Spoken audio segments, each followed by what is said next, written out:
My self Hasan. आज हम बात करेंगे नेक्स्ट वीडियो की। इसमें जो आज का पहला क्वेश्चन है वो है which of the following food crops has the maximum content of protein. इनमें से ऐसी कौन सी क्रॉप है जिसमें सबसे ज़्यादा प्रोटीन कंटेंट होता है। तो इसमें पहला ऑप्शन है कैसावा, सोयाबीन, व्हीट, मेस। आपको अगर थोड़ा भी आइडिया हो तो जो फेवेसी फैमिली के मेंबर्स होते हैं, किस फैमिली के? फेवेसी फैमिली के जो मेंबर होते हैं उनमें प्रोटीन कंटेंट बहुत ज़्यादा होता है। तो यहाँ पर जो फेवेसी फैमिली का मेंबर है वो एक ही है, सोयाबीन। और जैसे फेवेसी फैमिली के मेंबर्स क्या आता है, पल्सेस आती हैं मोस्टली जितनी भी पल्सेस हैं वो फेवेसी फैमिली के मेंबर्स हैं। सोयाबीन भी फेवेसी फैमिली का ही मेंबर है। नेक्स्ट क्वेश्चन है where did the new form of pneumonia SARS starts. मतलब न्यू फॉर्म ऑफ निमोनिया जिसे सार्स बोलते हैं वो कहाँ से स्टार्ट हुई है? वो स्टार्ट हुई है चाइना से। लेकिन ये सार्स का जो पूरा नाम क्या है ये आ सकता है क्वेश्चन। सार्स होता है severe acute respiratory syndrome. SARS का पूरा नाम क्या है? Severe acute respiratory syndrome. Next, the total number of vertebrae in the human being. Total number of vertebrae कितने होते हैं ह्यूमन बीइंग? जो वर्टिब्री होती है वो वर्टिब्रल कॉलम जो हमारी बैक साइड में होती है, बैक साइड में जो होती है उसे कहते हैं वर्टिब्रल कॉलम। और ये छोटी छोटी वर्टिब्रा से मिलकर बनी होती। तो उनमें छोटी छोटी वर्टिब्रा कितनी होती हैं? उसमें होती हैं 33 छोटी छोटी वर्टिब्रा होती हैं जो मिलकर पूरी वर्टिब्रल कॉलम को बनाती हैं। और उस वर्टिब्रा के अंदर हमारी क्या होती है? स्पाइनल कॉर्ड जाती है या रन करती है। तो कितनी होगी? 33। नेक्स्ट है on the average what percentage of the human body has the element content oxygen. पहला ऑप्शन है 65, दूसरा है 25, तीसरा है 10, चौथा है 5। एक लास्ट वीडियो में हमने आपको क्वेश्चन बताया जहां मैंने गलती से बोल दिया था कि जो ह्यूमन बॉडी में जो कंटेंट होता है वाटर कंटेंट वो 97% होता है। वहाँ मैंने गलती से बोल दिया था ये 97% होता है। और सबसे ज़्यादा जब 97% वाटर होता है तो मैंने बोल दिया वहाँ ऑक्सीजन सबसे ज़्यादा बॉडी में ऑक्सीजन जो एलिमेंट होता है ऑक्सीजन होता है। तो हाँ, बात सही है, ऑक्सीजन एलिमेंट सबसे ज़्यादा होता है। लेकिन वो जो 97% होता है वो गलती से मैंने बोल दिया था। तो वो जो वाटर कंटेंट होता है वो 60 से 70% तक होता है। तो यहाँ ऑन एन एवरेज 65 आंसर दिया है। आप वहाँ ध्यान रखिएगा कि उस वीडियो में थोड़ी सी गलती हो गई। नेक्स्ट है BCG vaccination is to be given to a new born child. मतलब जो BCG का वैक्सीन होता है वो न्यू चाइल्ड में दिया जाता है। और वो कब दिया जाता है? वो दिया जाता है विद इन 48 आवर। मतलब जब बच्चे की डिलीवरी होती है उसके 48 घंटे के अंदर ही दिया जाता है। मतलब 2 दिन के अंदर ही BCG का वैक्सीन दिया जाता है। नेक्स्ट है the hybrid between horse and donkey is called. Horse and donkey को जब क्रॉस किया जाता है, इंटरक्रॉस करते हैं वो, तो क्या मिलता है? तो हमें म्यूल्स मिलते हैं जिसमें ताकत तो जो होती है, कैपेसिटी होती है वो होती है हॉर्स की तरह। और जो ब्रेन डेवलपमेंट होता है वो होता है म्यूल्स मतलब डंकी की तरह। नेक्स्ट है glaucoma is a disease of the. Glaucoma किसकी डिसीज़ है? तो जो ग्लूकोमा होती है वो आइस की डिसीज़ है ग्लूकोमा।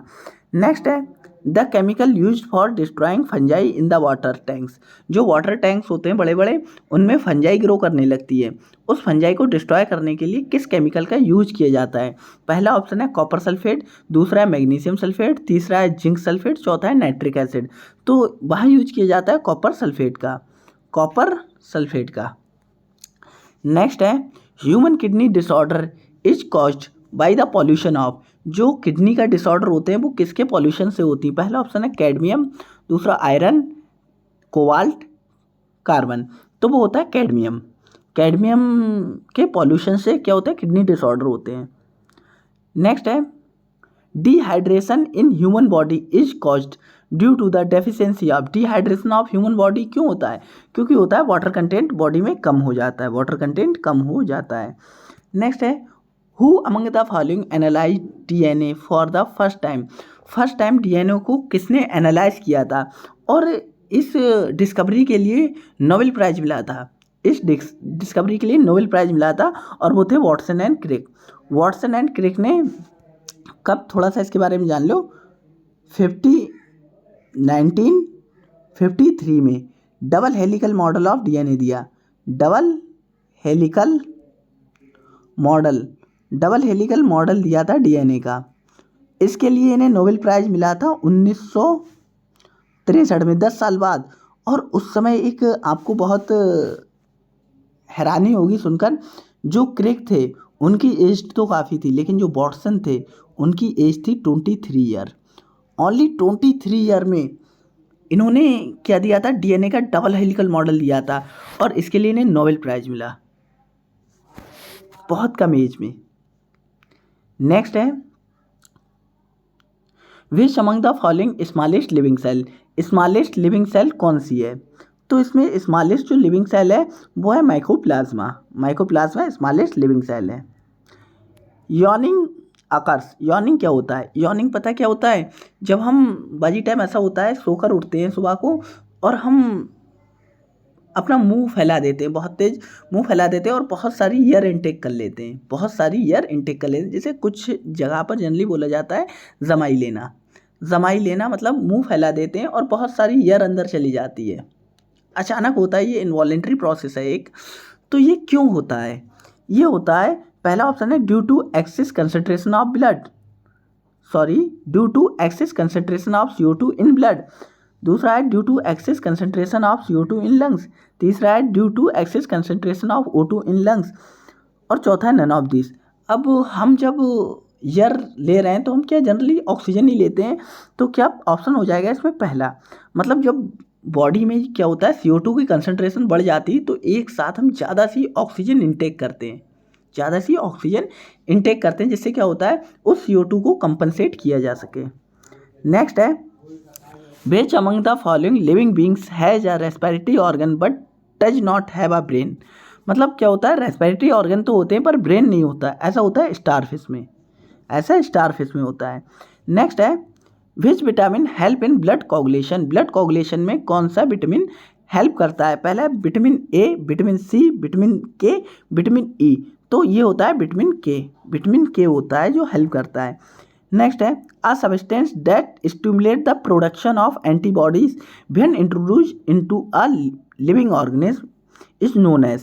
मतलब क्या होता है, एंटीबॉडी के प्रोडक्शन को इंक्रीज कर देता है जब इस सब्सटेंस को या इस चीज़ को अंदर लिविंग बॉडी के अंदर पहुंचाया जाता है, तो वो होते हैं एंटीजन। जो एंटीजन होते हैं, जैसे हमने पढ़ा था पिछली वीडियोस में, जो बैक्टीरिया होते हैं वो क्या सिक्रीट करते हैं, बैक्टीरिया सिक्रीट करते हैं एंटीजन। तो एंटीजन जब सिक्रीट करते हैं तो हमारी बॉडी में क्या बनती है, एंटीबॉडी क्या करती है, उस बैक्टीरिया को डिस्ट्रॉय कर देती है जिससे एंटीजन ना बन पाए। और एंटीजन सिक्रीट कौन करता है, वो सिक्रीट करता है जो डिजीज़ काउजिंग ऑर्गेनिज्म होते हैं। ऐसे ऑर्गेनिज्म बॉडी के अंदर जो डिजीज़ कॉज करते हैं वो क्या सिक्रीट करते हैं, एंटीजन सिक्रीट करते हैं। नेक्स्ट है Darwin finches refer to a group of. जो डार्विन फिंचेस थी, मतलब डार्विन ने किया गया था, डार्विन क्या गए थे, इवोल्यूशन की खोज करने गए थे। मतलब वो गए थे, एक यात्रा पर गए थे जिसमें मतलब बहुत सारे आइलैंड्स पर जाते थे वो जहाज़, और उन जहाज़ से क्या था, बहुत सारे रॉ मटेरियल जैसे मेडिसिन वगैरह है, रॉ मटेरियल वहाँ से लेकर आते थे। तो डार्विन को भी जाने का मौका मिला, तो डार्विन गए तो काम से थे वहाँ एक कंपनी के जहाज़ से, लेकिन डार्विन ने वहाँ जाकर क्या देखा कि मतलब बहुत सारी चिड़ियाएँ हैं, फिंचेस हैं बहुत सारी, मतलब डार्विन की जो वर्ड थी चिड़ियाएँ थी, मतलब उन्हें फिंचेस बोला। तो एक ग्रुप देखा उन्होंने फिंचेस, मतलब बर्ड्स का एक ग्रुप देखा जिनकी बीक जो चोंच होती वो डिफरेंट टाइप की थी। मतलब चिड़ियाँ देखने में एक सी थी लेकिन उनकी जो चोंच थी, बीक थी, वो डिफरेंट टाइप की थी।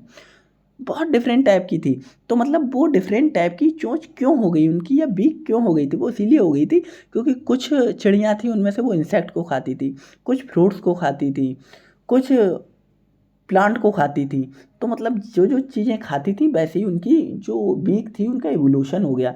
ये डार्विन ने बतलाया था। तो आपको अब याद रहेगा कि डार्विन की जो फिंचेस थी वो क्या थी। डार्विन की फिंचेस क्या थी, वो बर्ड थी। नेक्स्ट है the tissue in man where no cell division occurs after birth. Birth के बाद सेल डिवीजन नहीं होता है, ऐसा कौन सा टिश्यू है ह्यूमन बॉडी में, वो होती है नर्व्स। जो नर्व सेल होती हैं उनमें डिवीजन की कैपेसिटी नहीं होती है। नेक्स्ट है the source of oxygen generated during photosynthesis. Photosynthesis के दौरान मतलब जो ऑक्सीजन आती है वो कहाँ से आती है, वो वाटर से आती है। नेक्स्ट है which one of the following element is associated with teeth disorder. मतलब टीथ के डिसऑर्डर से कौन सा एलिमेंट रिलेटेड है, क्लोरीन, फ्लोरीन, ब्रोमीन और आयोडीन। तो इसमें होता है फ्लोरीन, क्योंकि जो टीथ होते हैं उसमें क्या पाया जाता है, फ्लूरोएपेटाइट। फ्लूरोएपेटाइट। तो फ्लूरोएपेटाइट में जो फ्लूरो है वो क्या होती है, फ्लोरीन। और ये क्या प्रोवाइड करता है, ये हार्डनेस प्रोवाइड करता है टीथ को। हार्डनेस प्रोवाइड करता है, इसलिए टीथ बहुत हार्ड होते हैं। नेक्स्ट है which one of the following is an abnormal constituent of urine. Urine का एबनॉर्मल कॉन्स्टिट्यूंट कौन सा है, मतलब एबनॉर्मल और नॉर्मल हम कैसे पता लगाएंगे। देखो ऐसा होता है, नॉर्मल कॉन्स्टिट्यूंट ऑफ यूरिन क्या होते हैं, जो नॉर्मली बॉडी से एक्सक्रीट हो रहे हैं, मतलब यूरिन के थ्रू। जैसे हमने कोई दवा खा ली, मतलब हम दवा खा ली, जैसे हमने पैरासीटामोल टैबलेट ली, तो पैरासीटामोल टैबलेट के अंदर पैरासीटामोल जो था वो उसका ब्रेक डाउन हुआ तो बहुत सारे केमिकल बने, वो जनरली यूरिन के थ्रू एक्सक्रीट हो जाते हैं। जैसे यूरिक एसिड है और क्या है हमारा यूरिया है, ये जनरली यूरिन के थ्रू एक्सक्रीट होता है बॉडी से। ये तो हो रहा है, तो ये क्या है, ये नॉर्मल कॉन्स्टिट्यूंट है यूरिन के। और एबनॉर्मल क्या होते हैं, एबनॉर्मल ऐसे होते हैं जिनका एक्सक्रीशन ना होना चाहिए, जिनके एक्सक्रीशन जनरली नहीं होना चाहिए और वो यूरिन के थ्रू एक्सक्रीट हो रहे हैं, तो उन्हें क्या कहते हैं, एबनॉर्मल। जैसे क्या होता है, ग्लूकोज आने लगता है। ग्लूकोज कब आता है, डायबिटीज़ होती है जिन्हें शुगर होती है, शुगर की कंडीशन में ग्लूकोज आने लगता है, तो ये क्या है, एबनॉर्मल कॉन्स्टिट्यूंट है। ब्लड आने लगता है तो ये क्या है, एबनॉर्मल कॉन्स्टिट्यूंट है। ऐसे ही इसमें जो होता है कीटोन बॉडीज आने लगती हैं, और ये क्या है, ये एबनॉर्मल कॉन्स्टिट्यूंट है। जो क्रेटिनिन जनरली यूरिन में आता है, यूरिया भी आता है, यूरिक एसिड भी आता है। नेक्स्ट है which one of the following sales produce antibodies. Antibodies को कौन सी सेल प्रोड्यूस करती हैं, इस्नोफिल, मोनोसाइट, बेसोफिल्स, लिम्फोसाइट। तो लिम्फोसाइट होती हैं हमारी बॉडी के अंदर, वो क्या प्रोड्यूस करती हैं, वो एंटीबॉडीज़ को प्रोड्यूस करती हैं। 2 टाइप की लिम्फोसाइट होती हैं कौन कौन सी होती हैं, T3 and T4। Next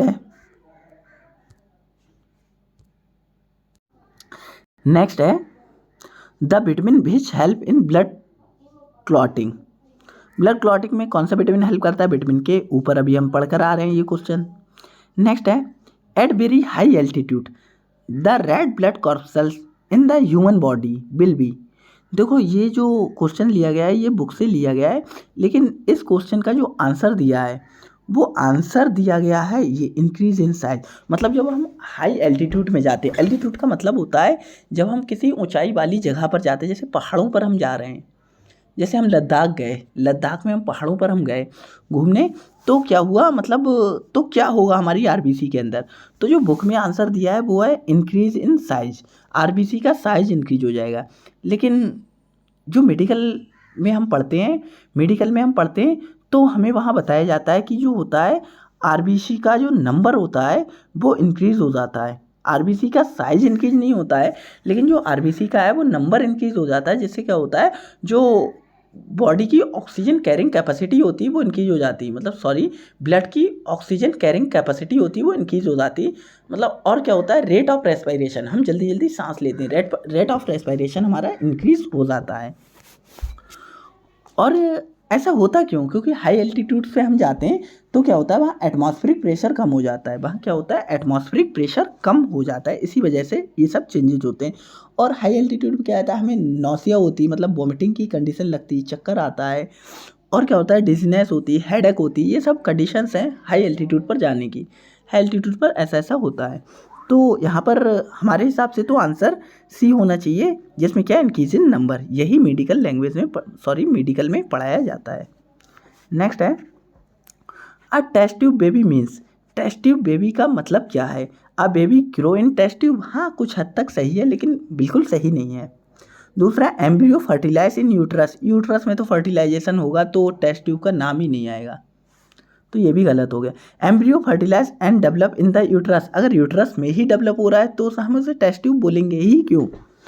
next है, fertilized in vitro and then transplant into the uterus, in vitro का मतलब क्या होता है, outside the body, outside the body हमने फर्टिलाइजेशन कराया ओवम का, सॉरी मतलब मेल एंड फीमेल गैमीट्स का, और क्या तैयार हुआ, फिर ओवम तैयार हुआ और ओवम से एम्ब्रियो बना, एम्ब्रियो को हमने ट्रांसप्लांट कर दिया यूट्रस में।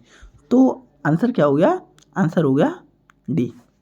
नेक्स्ट है, the metal present in insulin, insulin क्या कॉज करता है, इंसुलिन कॉज करता है डायबिटीज़, डायबिटीज़ शुगर कॉज करता है, डायबिटीज़ मेलिटस कॉज करता है। तो मतलब इस इंसुलिन में क्या होता है, इंसुलिन में होता है जिंक। और थोड़ा इंसुलिन को सबसे पहले किस कंपनी ने बनाया, जो मार्केट में आती है वो होती है इली लिली, इली इली लिली एक कंपनी थी अमेरिका की, उसने सबसे पहले इंसुलिन को लैब में बनाया, इंसुलिन को लैब में बनाया था। और इसमें दो चैन होती हैं, ए होती है, एक बी चैन होती है, एक सी चैन भी होती है जो मैच्योरेशन के टाइम निकल जाती है। और जो एक इम्पॉर्टेंट क्वेश्चन ये है कि जो ए और बी चैन होती है इंसुलिन की, ये तो सी चैन होती है, ये रिमूव हो जाती है जब इंसुलिन मैच्योर होता है। तो ए और बी चैन के बीच में जो बॉन्ड होता है वो डाइसल्फाइड बॉन्ड होता है, ये इंपॉर्टेंट है, डाइसल्फाइड, डाइसल्फाइड बॉन्ड होता है। कौन सा होता है, डाइसल्फाइड बॉन्ड होता है इंसुलिन की ए और बी चैन के बीच में। नेक्स्ट है, roundworm in human parasite found in, roundworm जो होता है वो कहाँ पाया जाता है, वो होता है small intestine, liver, stomach, large intestine, large intestine में वो होता है। नेक्स्ट है, which of the following is a rich source of vitamin B 12, vitamin B 12 का रिच सोर्स कौन सा है, cashew nut, milk, apple, watermelon. तो जो मिल्क होता है वो विटामिन बी 12 का रिच सोर्स है। नेक्स्ट है, what is the number of chromosomes in a normal human body cell, जो नॉर्मल ह्यूमन बॉडी सेल होती है उसमें क्रोमोसोम्स का नंबर कितना होता है, उसमें होता है 46 क्रोमोसोम्स होते हैं, 23 पेयर। इसमें क्या होता है, थोड़ा डिवीज़न होता है, 46 में जो होते हैं 44 होते हैं ऑटोसोम्स, ऑटोसोम्स जो हर पर्सन में इतने ही होते हैं, सेम होते हैं। और मतलब दो होते हैं क्या, सेक्स क्रोमोसोम्स, और ये हो सकते हैं एक्स एक्स एक्स एक्स होगा तो फीमेल होगी और एक्स वाई होगा तो मेल होगी। नेक्स्ट है, xerophthalmia is a deficiency, xerophthalmia is a deficiency disease caused by lack of, जो जीरोप्थैल्मिया होती है वो किस विटामिन की कमी से होती है, वो होती है विटामिन ए की कमी से, विटामिन ए की कमी से। नेक्स्ट है, out of the following gland which is refer to as master gland, master gland किसको बोलते हैं, तो हम मास्टर ग्लैंड बोलते हैं पिट्यूटरी को, पिट्यूटरी को। और एक पॉइंट और हम यहाँ पर इम्पॉर्टेंट बतला दें, एक और ग्लैंड होती है master of the master gland,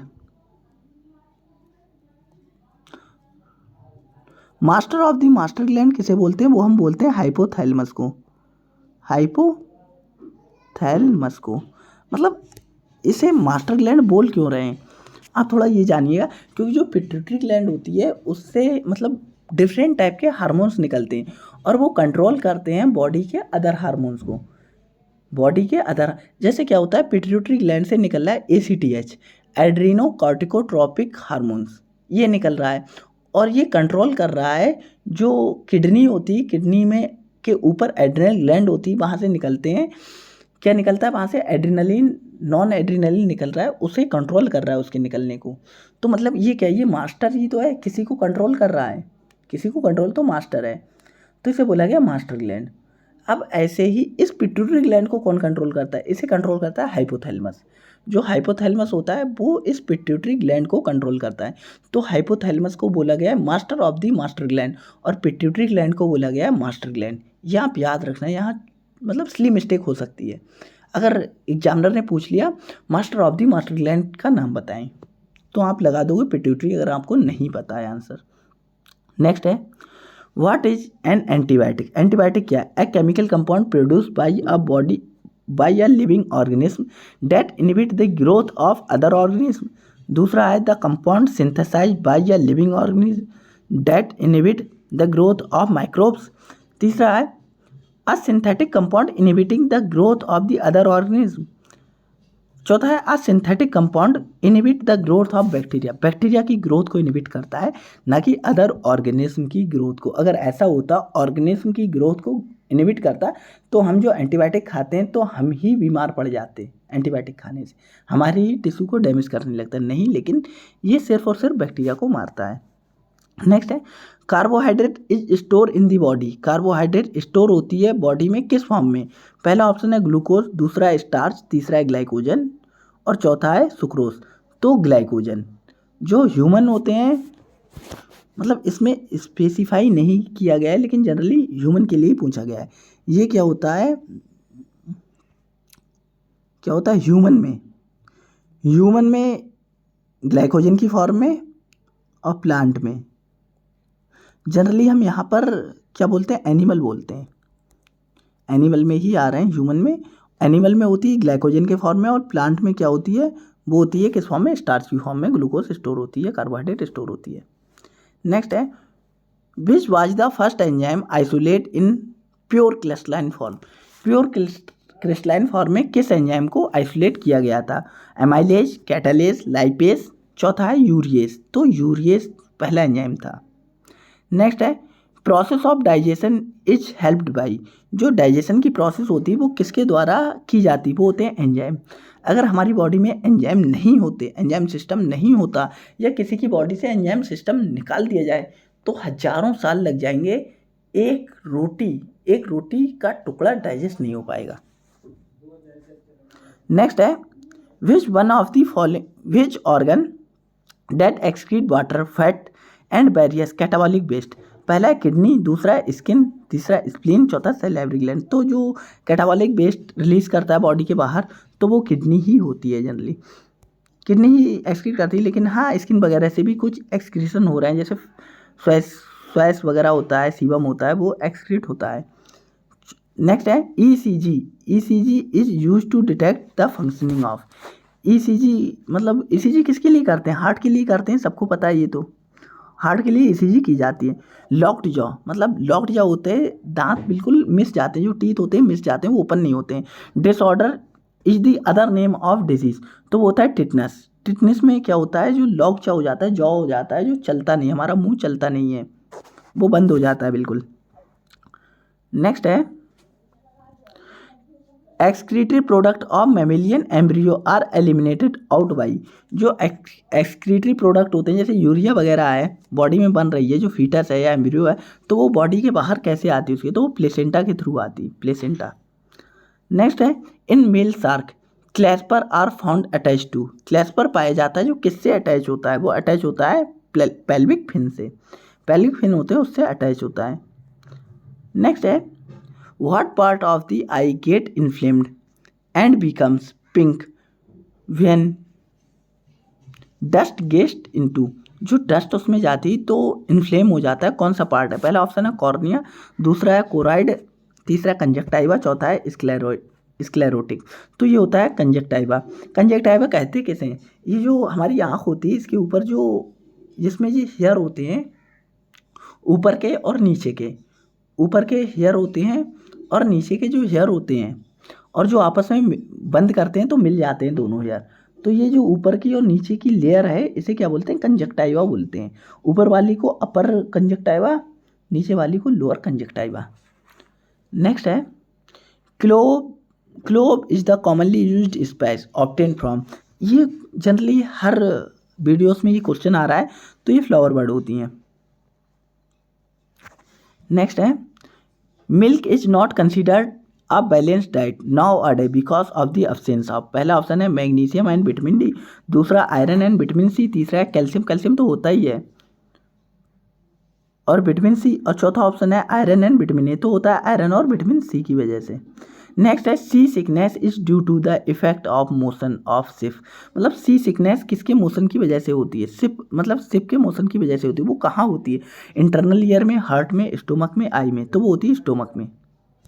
next है the main function of white blood cell in the body, white blood cell होती है, उनका मेन फंक्शन क्या है, वो है कैरी ऑक्सीजन, दूसरा है हेल्प इन क्लॉट फॉर्मेशन, तीसरा है प्रोड्यूस मोर रेड सेल, चौथा है प्रोटेक्ट बॉडी अगेंस्ट डिसीज। हाँ चौथा, क्योंकि ये क्या होती है डब्ल्यूबीसी क्या होती है, लिम्फोसाइट होती है डब्ल्यूबीसी में, जो क्या प्रोड्यूस करती हैं एंटीबॉडी, और एंटीबॉडी प्रोड्यूस करती हैं जो क्या है बैक्टीरिया या और पैथोजेनों से किल करते हैं।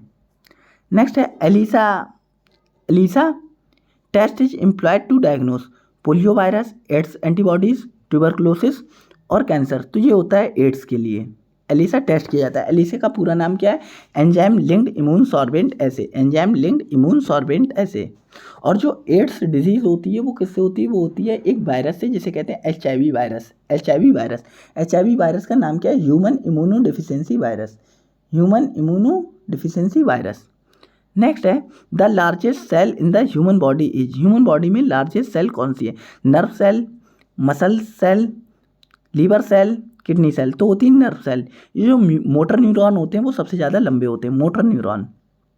नेक्स्ट है which of the following is known an a body builder मतलब किसे बोला जाता है, वो होता है प्रोटीन होता है, इसीलिए आपने देखा होगा जिम करते हैं जो लोग वो क्या करते हैं प्रोटीन पाउडर को इंटेक करते हैं, प्रोटीन पाउडर का इंटेक करते हैं, इसीलिए इसे बॉडी बिल्डर बोला जाता है।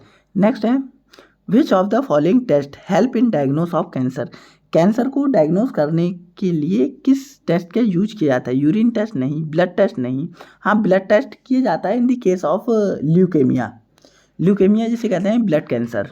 बायोप्सी, एक्सरे, तो बायोप्सी की जाती है। बायोप्सी में क्या होता है, बायोप्सी में होता है मतलब जो कैंसर सेल्स हैं वहाँ से एक टिश्यू ले लेते हैं हम, टिश्यू कट कर लेते हैं थोड़ा सा और उस टिश्यू का एग्जामिनेशन करते हैं लैब में, पता लगाने के लिए कि सेल्स में मतलब जो है कैंसर कॉज करने वाले कार्सिनोजन सब्सटेंस हैं या वायरस है नहीं है।